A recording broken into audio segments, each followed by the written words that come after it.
अस्सलाम वालेकुम। Salman trades and farming welcome. Viewers, आज ठीक ठाक बारिश हुई है इस्लामाबाद में और आज बकरियां और गायों को एक ही शेड में रखा हुआ है और मुर्गियां भी साथ ही फिर रही हैं। मुर्गियां भी बहुत ज़रूरी हैं, अपने फार्म पे लाजिम मुर्गियां रखें क्योंकि ये मुर्गियां कीड़े मकोड़े सारे ख़त्म कर देती हैं। और इसके अलावा जो जानवरों के जिस्म पे चीचड़ वगैरह होते हैं, कीड़े होते हैं, वो भी ख़त्म कर देते हैं। उससे जानवरों को चीचड़ों का मसला नहीं रहता। तो अपने फार्म पर मुर्गियाँ लाजमी रखें। तो अंडे भी देते रहती हैं ये, और फिर जब अंडे इकट्ठे कर लें तो मुर्गी जब कुड़क हो जाती है तो लाजमी उसमें आप मुर्गी के नीचे रखें और इससे आपकी मुर्गियाँ भी बढ़ती रहेंगी और सारा निज़ाम चलता रहेगा। अभी ये मुर्गियाँ बीच में फिरती रहती हैं। जो अनाज डालते हैं हम लोग गायों को, जो अनाज ये नीचे फेंक देते हैं, मुर्गियाँ उसको खा जाती हैं, तो अनाज भी ज़ाया नहीं होता। बकरियाँ जो छोड़ देती हैं वो गायें खा जाती हैं। तो ये सब मिलके ही सेटअप चलता है।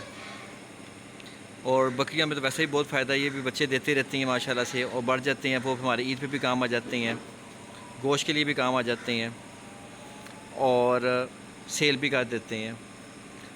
उसके अलावा जो गायें हैं ये बच्चे देते हैं, ये बच्चे बड़े हो जाते हैं। ये बच्चे भी, अब ये बच्चा इंशाल्लाह अगली ईद पे लग जाएगा तो गायें फिर दूध भी पीते हैं, कुछ सेल कर देते हैं। जो दूध सेल करते हैं उससे ये सारा इनकी खुराक आ जाती है, मेडिकेशन आ जाती है और इनका सारा ख़र्चा वगैरह इनके दूध बेच के फ़ौरी तौर पे जो रेवेन्यू जनरेट होता है, जो फ़ौरी तौर पे आपको मुनाफा होता है, वो उनकी दूध की शक्ल में ही है। तो अपने फार्म पे गाय लाजमी रखें क्योंकि वो जब दूध देगी, वो सेल करेंगे तो आपका रेवेन्यू जनरेट होगा, आपका ख़र्चा चलता रहेगा। और जो बाकी जानवर हैं ये 2 साल बाद प्रॉफिट देते हैं आपको।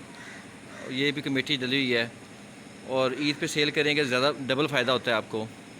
तो ये बच्चा एक जो बड़ा बच्चा है ये अगले साल लग जाएगा ईद पे, और ये जो छोटे नज़र आ रहे हैं बच्चे ये अगले से अगले साल लग जाएंगे। और ये बकरियाँ चलते रहते हैं। और जो मुर्गियाँ हैं ये भी अपने फार्म पे लाजमी रखें। इसके भी आप अंडे भी खाते हैं और फिर जब अंडे कुछ बचा के जब मुर्गी कुड़क होती है उसके नीचे रखें तो बच्चे निकल आएंगे, वो भी चलते रहते हैं। वैक्सीनेशन लाजमन टाइम पे करवाते रहें, खुराक अच्छी डालें इनको। और ये जो बकरियां इनकी चराई लाजमी करें। जितनी अच्छी चराई करेंगे उतना ही आपका सिस्टम चलता रहेगा। बाकी मुर्गियों की फिरते रहते हैं, ये सारी अपने फार्म पर ही बड़े हुए हैं मुर्गियाँ। इसमें फैंसी ब्रीड भी है, ये गोल्डन हैवी बफ है और ये सिल्वर स्प्राइट है। इसके अंडे काफ़ी महंगे बिकते हैं, बच्चे काफ़ी महंगे बिकते हैं। उम्मीद करते हैं आज की वीडियो आपको पसंद आई होगी। नेक्स्ट वीडियो तक के लिए अल्लाह हाफिज़।